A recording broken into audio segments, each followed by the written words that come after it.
Bismillahirrahmanirrahim. Assalamualaikum warahmatullahi wabarakatuh.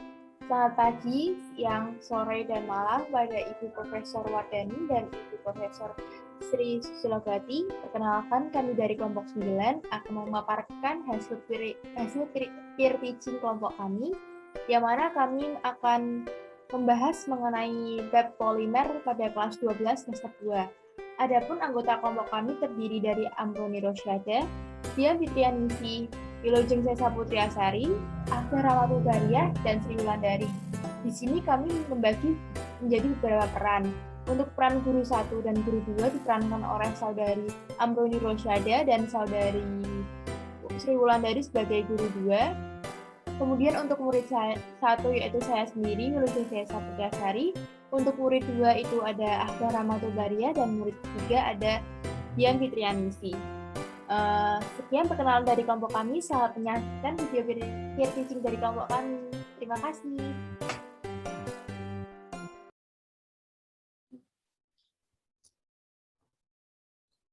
Assalamualaikum warahmatullahi wabarakatuh, anak-anak. Waalaikumsalam warahmatullahi wabarakatuh, Bu. Wah, sepertinya pada semangat sekali ya pada pagi hari ini. Bagaimana nih kabarnya?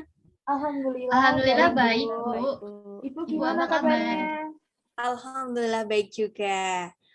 Sebelum kita mulai, marilah kita berdoa terlebih dahulu ya. Silakan ketua kelas untuk memulai membaca doa. Silakan. Baik, Bu dan teman-teman. Sebelum mulai pelajaran pada pagi hari ini, hendaklah kita berdoa menurut agama dan kepercayaan masing-masing. Berdoa dimulai.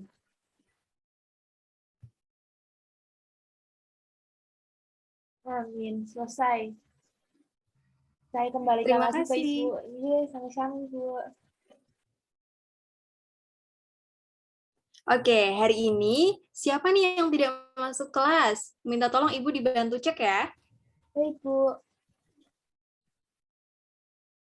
Setelah saya cek di partisipan, semuanya masuk, Bu. Wah, alhamdulillah masuk semua ya. Iya, Bu.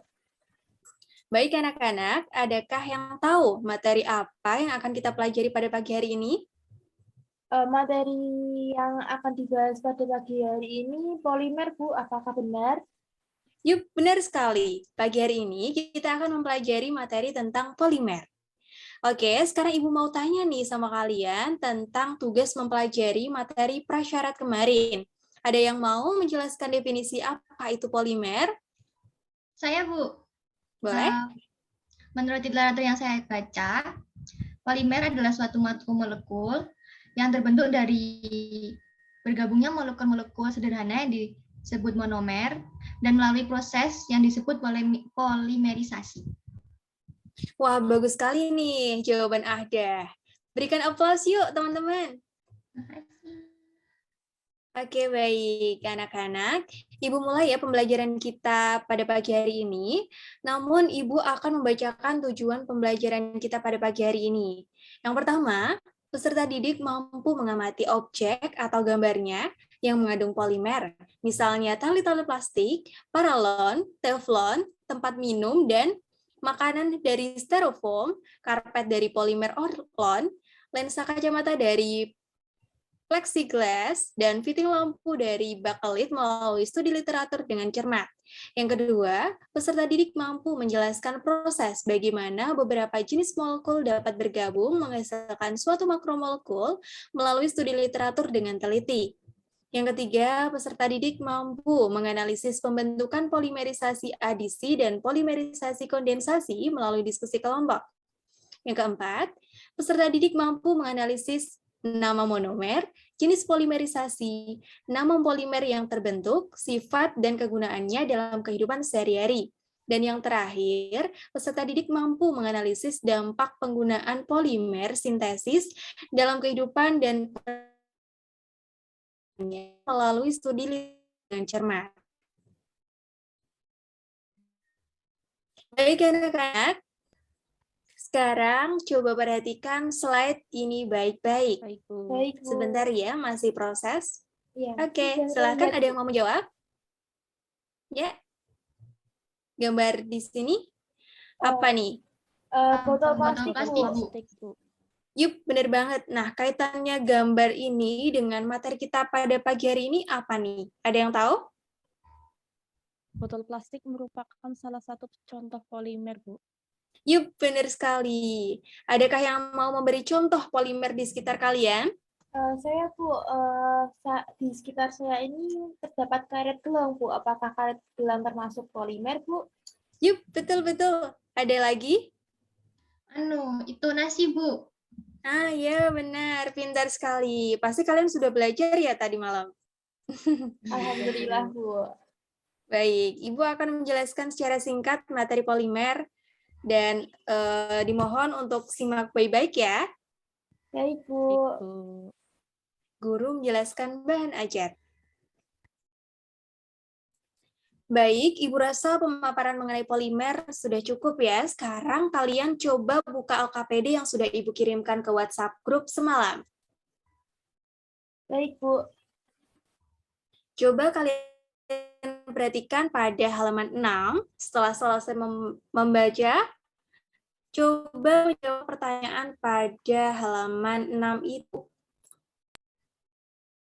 Nah, ini dia pertanyaannya. Baik, Bu. Ibu beri waktu 10 menit ya untuk menjawab pertanyaan tersebut. Baik Bu. Oke, Oke. baik, Bu. Baik, waktunya telah habis. Adakah yang mau menjelaskan rumusan masalah apa yang sesuai pada gambar tersebut yang ada di LKPD? Saya, Bu. Menurut saya, rumusan permasalahannya sesuai yaitu yang pertama, apakah jenis polimer penyusun sampah plastik tersebut? Lalu yang kedua, apakah dampak yang ditimbulkan dari sampah plastik dengan berbahan polimer yang telah disebutkan terhadap lingkungan? Yang terakhir, yang ketiga, bagaimana solusi yang tepat untuk masalah tersebut? Wah, bagus sekali, Nak. Apakah yang lain sependapat dengan jawaban Dian? Saya sependapat Bu. Nah, karena rumusan permasalahan yang dicari sudah disepakati, sekarang Ibu minta kalian berkelompok ya, cukup 5 kelompok saja. Untuk urutannya terserah kalian. Nanti silahkan diskusikan dengan kelompok kalian mengenai permasalahan tersebut, oke? Baik Bu. Baik, Bu. Baik anak-anak, apakah sudah terbagi kelompoknya? Sudah Bu. Sudah, Bu.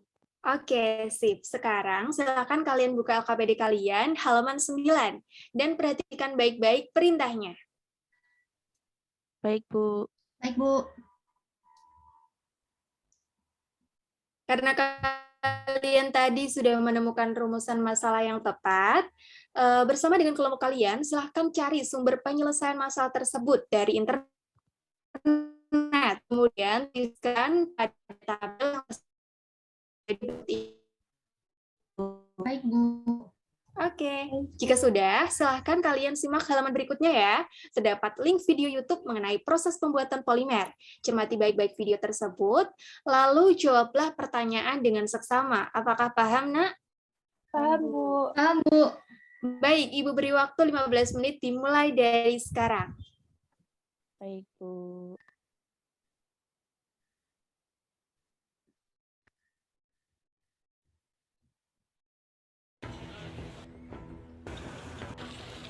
Ya, itu yang muka-muka.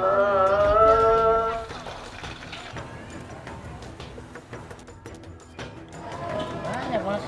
Kalau jam 2 kan banyak. Biasanya beli apa? Buat warteg atau buat apa gitu? Ini warteg. Kadang-kadang yang Tukang sayur gitu. tukang sayur pakai mobil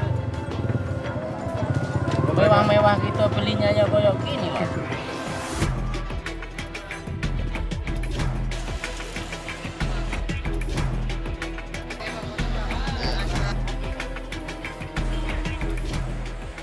Sayuran menjadi kebutuhan gizi setiap orang. Tidak heran jika sayuran dijadikan bahan konsumsi, sehingga produk pertanian ini menjadi buruan masyarakat. Namun, bagaimana bila sayur yang dikonsumsi bukanlah sayuran segar, melainkan hasil pungutan dari tumpukan sampah? Trubus ID akan memberikan gambaran adanya jualan sayuran sampah di Jakarta.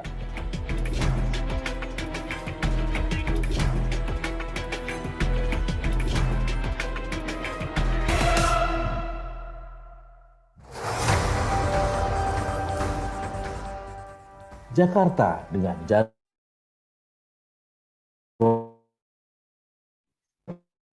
jutaan masyarakat dipenuhi ragam gaya hidup dan permasalahan. Soal makanan, Jakarta sudah bisa dipastikan jadi surga kuliner, termasuk dalam penyediaan salah satu bahan bakunya, yaitu sayuran. Setiap hari, puluhan, mungkin ratusan ton sayuran dari daerah dikirim ke Jakarta. Sebelum diedarkan, ada sortasi antara sayuran segar dan tidak segar. Pedagang tentunya akan memilih sayuran yang segar-segar saja, sementara sayuran yang busuk alias tidak segar akan dibuang.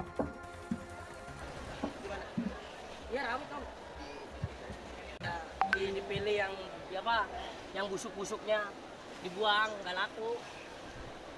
Kapus apa? Namanya.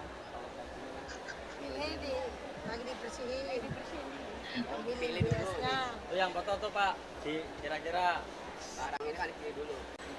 Iya, dibersihin dulu, ntar baru Di campuran ada BS-nya. Jadi dipilih dulu. Ini nih yang BS nih. Namanya BS. Namanya BS. Oh, BS itu busuk ya? Iya. Oh. Kalau BS kayak gini lagi busuk namanya. Yang BS baru dipisahin lagi. Dipisahin lagi baru di kalau ada yang minat dijual, kalau nggak ada ya dibuang. Yang dijual sini yang bagus-bagus ya, itu yang udah pilih yang kayak gitu udah jualin. Oh, harganya berapa ya? Kalau yang bagus nyampe 55. Sampai 55. Nyampe 55. Kalau yang BS mah ya kalau mau ya paling borongan buat beli rokok.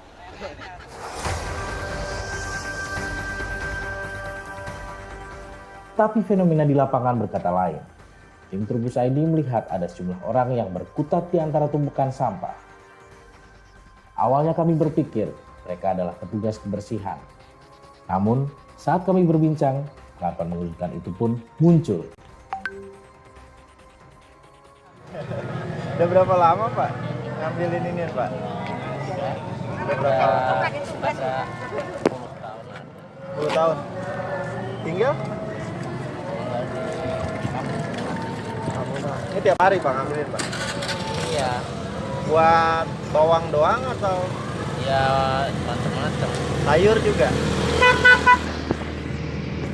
Biasanya sehari dapat berapa Pak? Hah? Ya mesti Mas. Oh. Tapi kalau dijual mah sehari dapat Pak 50.000 atau 100.000? Ya 50.000. 50.000. Terus kalau habis ini jualnya di mana Pak? Di dalam. Di luar itu kan ada dekat masjid. Borongan? Apa kiloan? Kiloan, sekilo gitu. Kalau dikupas lagi. Kalau udah dikupas nggak cepat laku. Oh, dirapiin dulu. Tapi masih punya langganan Mbak? Iya punya. Karena ini mas tajai bakso. Karena nyetor. Besar. Biasa ngambil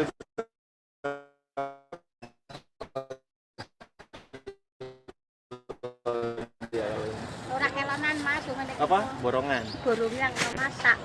Segini semuanya nih diambil sama dia. Ambil semua saanane. Bapak. Ada dua. Nih kalau 5 ini berapa? Kalau 5 kali 5.000 ya 1.000. 25.000. Iya. Semuanya nih. Iya. Kan juga bakul-bakul ya dijual nah mas. Oh, dijual lagi. Iya dijual lagi. Mau dijual sate. Buat yang keliling. Iya kue. Sejumlah orang yang kami temui tidak sekedar memenuhi sayur dari tempat sampah. Mereka ternyata menjual sayuran bekas ke beberapa orang pedagang pengumpul. Kami pun mencoba mewawancarai pembeli sayuran bekas atau yang dikenal dengan sebutan sayuran rester. Awalnya kami berpikir para pembeli akan memberikan sayuran bekas hanya untuk ternak. Namun, lagi-lagi pengakuan mengejutkan melesat dari mulut pria yang mengaku sudah puluhan tahun menekuni pekerjaan ini. Yang resan juga? warteg lah buat masak sendiri.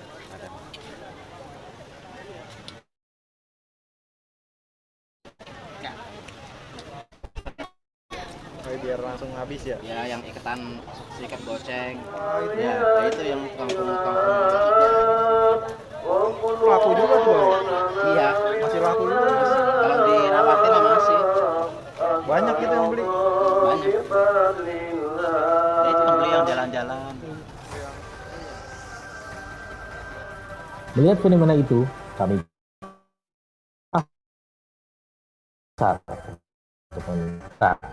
Sumina, asisten direktur teknik PD Pasar Jaya, mengakui adanya praktik jual beli sayuran dari tempat sampah. Adanya proses pemisahan bagian busuk dan pencucian sayur membuat sayuran bekas ini layak untuk dijual. Kalau limbah buah itu, BS namanya sendiri kan buah. Itu sebelum dibuang itu juga tukang pungut kan banyak. Udah dipilih sama tukang pungut. Iya, makanya itu dipilihin, terus misalnya semangka yang udah busuk separuh ditinggal papas, separuh melon, tinggal apapun diambilin. Dan ini terus dibuang, dikumpulin, akhirnya yang beli kan tukang-tukang buah keliling itu, buah dingin keliling. Oh gitu. Berarti sebenarnya nggak ada masalah ya Pak? Nggak ada masalah, karena udah ada tukang pungut. Yang untuk sampah sayuran juga begitu, bawang putih, bawang merah itu udah disampah juga, diambilin. Nanti sama dia bawang merah tuh dikupas-kupasin, dijual udah kupasan, banyak. Oh, kalau dari pengawasan itu nggak masalah ya Pak? Bukan satu problem, maksudnya itu sah aja? Nggak masalah. Tumpukan sampah tak sekedar menimbulkan bau tak sedap yang menyengat. Lalat yang berkerumun menjadi pemandangan yang umum saat ada tumpukan sampah. Bahkan, tikus pun tampak asyik berkutat di atas sampah. Mungkin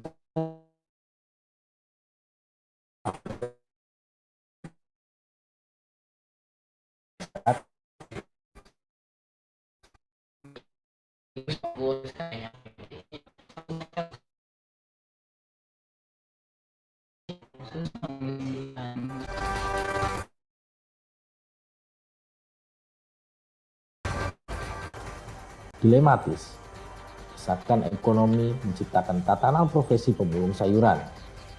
Mereka bisa bertahan karena adanya pasar khusus yang membeli sayuran sampah dengan harga yang murah.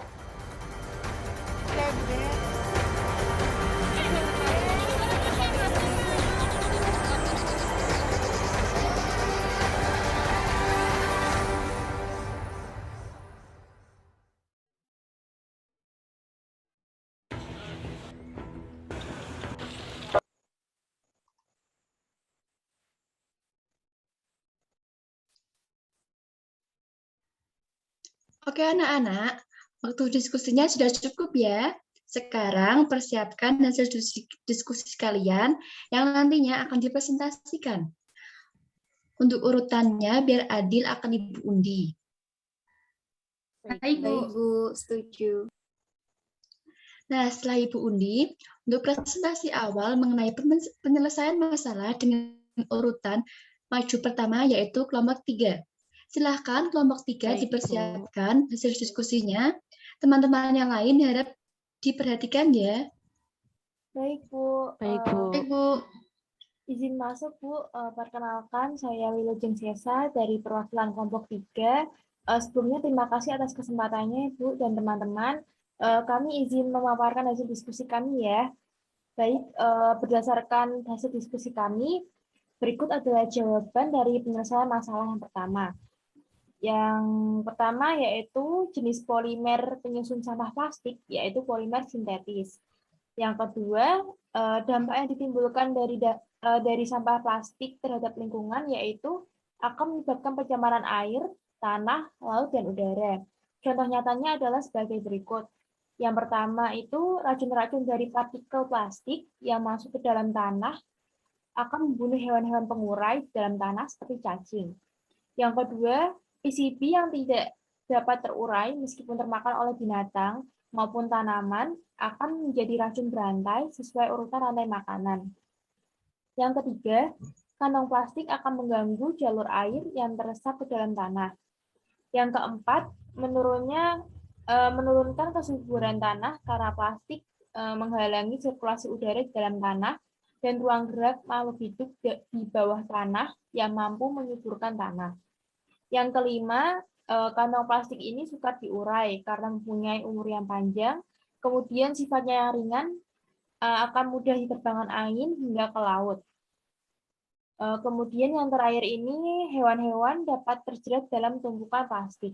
Jawaban yang untuk nomor 3 yaitu solusi yang tepat untuk masalah tersebut berdasarkan hasil literatur kelompok kami, yaitu dengan mengolah sampah plastik sebagai bahan bakar alternatif dengan menggunakan pirolisis, yang mana pirolisis ini merupakan suatu proses dekomposisi material dengan temperatur tinggi serta tanpa adanya oksigen.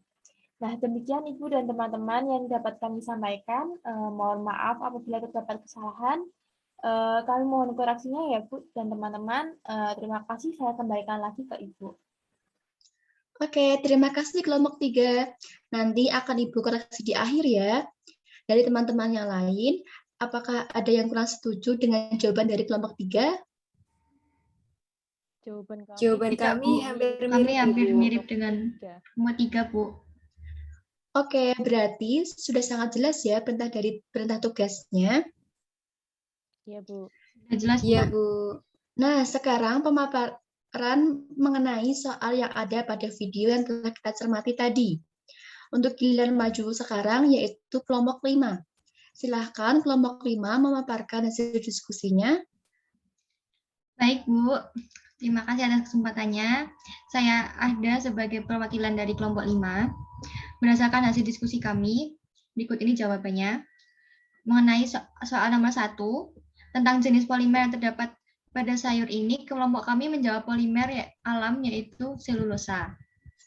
Dan untuk soal nomor 2, mengenai identifikasi dampak sampah sayuran yang tidak terolah dengan baik, yaitu membuang-buang pasokan air, menghabiskan sumber minyak bumi, dan menyanyiakan lahan tanah. Demikian jawaban dari kelompok 5. Mohon maaf apabila ada kesalahan. Terima kasih. Baik, kelompok 5, terima kasih atas pemaparan diskusinya. Karena waktu kita terbatas, Ibu kira perwakilan 2 kelompok tadi sudah mewakili jawaban dari semuanya ya? Iya, Bu. Iya, Bu. Iya, Bu. Nah, sekarang Ibu akan mengevaluasi dan menganalisis jawaban dari kelompok 3 tadi ya. Untuk jawaban nomor 1 tadi, Ibu anggap sudah tepat dan sudah jelas ya, Nak. Sepertinya kalau jenis polimer plastik itu benar polimer statik. Iya, Ibu, jelas. Iya, Bu, jelas. Nah, untuk jawaban nomor 2 juga sudah cukup lengkap dengan ditambah dengan contoh nyatanya. Ibu akan menambahkan sedikit ya. Pemakaian plastik dalam jumlah besar akan menyebabkan jumlah plastik semakin besar pula. Hal ini dikarenakan plastik bukan merupakan senyawa biologis, di mana plastik mempunyai sifat yaitu sukar diuraikan atau non-biodegradable. Sampah plastik umumnya dapat terurai sempurna, dibutuhkan waktu kira-kira 100–500 tahun. Sampah plastik itu dapat menyebabkan pencemaran baik tanah, laut, udara, maupun air. Apabila sampah dihemparkan, maka mampu menyelimuti bumi hingga 10 kali lipat. Kita telah mengetahui bahwa plastik mempunyai struktur yang kuat dan susah terurai oleh mikroorganisme tanah. Sebab itu, kita seringkali membakar sampah plastik guna mengatasi pencemaran tanah maupun air di lingkungan kita. Akan tetapi, kita tidak menyadari bahaya yang akan mengancam kesehatan jika plastik tersebut terbakar. Jika plastik dibakar, mengeluarkan asap yang bersifat toksik dan bila terhirup akan mengganggu kesuburan sperma. Selain itu, hasil dari pembakaran akan mengeluarkan DH.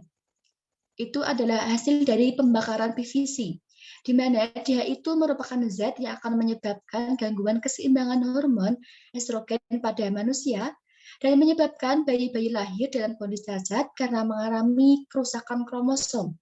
Apakah sudah jelas, anak-anak? Jelas Ibu. Sudah jelas, Bu. Terima atas kasih penjelasan penjelasannya. tambahnya. Terima kasih juga anak-anak. Nah, untuk jawaban nomor 3, kelompok 3 tadi juga sudah cukup benar. Sebenarnya ada banyak sekali solusi ya anak-anak. Namun untuk penelitian yang terbaru ini mengolah sampah plastik sebagai bahan bakar alternatif dengan menggunakan metode pirolisis.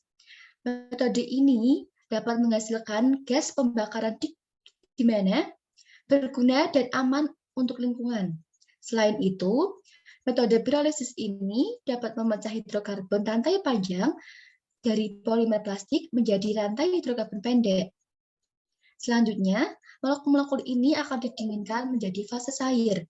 Bagaimana? Adakah yang mau disampaikan mengenai jawaban dari kelompok 3? Nah, yang nomor 3 tadi, nomor 3 ini? Sudah cukup Ibu, kurang lebih sama seperti kelompok 3.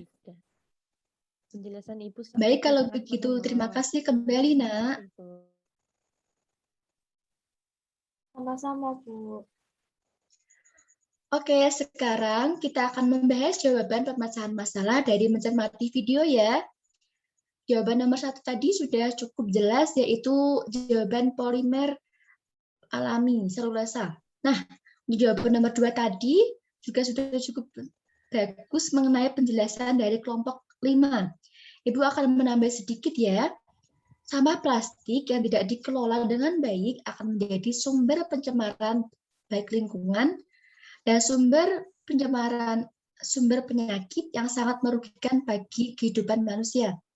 Sedangkan bila dikelola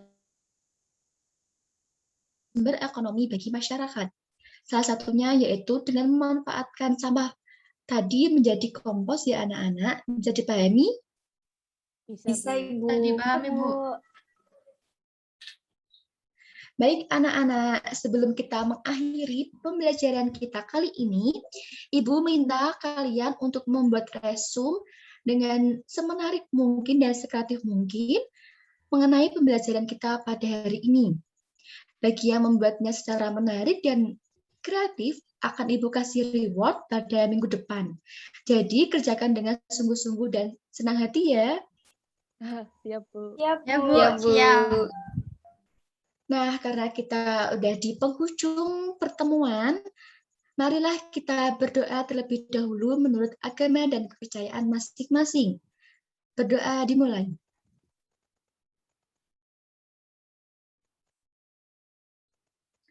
Amin. Alhamdulillahirabbil alamin. Wassalamualaikum warahmatullahi wabarakatuh. Waalaikumsalam warahmatullahi wabarakatuh. Terima kasih banyak, Bu. Terima kasih kembali anak-anak. Ibu live dulu ya. Selamat belajar dan jaga kesehatan. Baik, Ibu.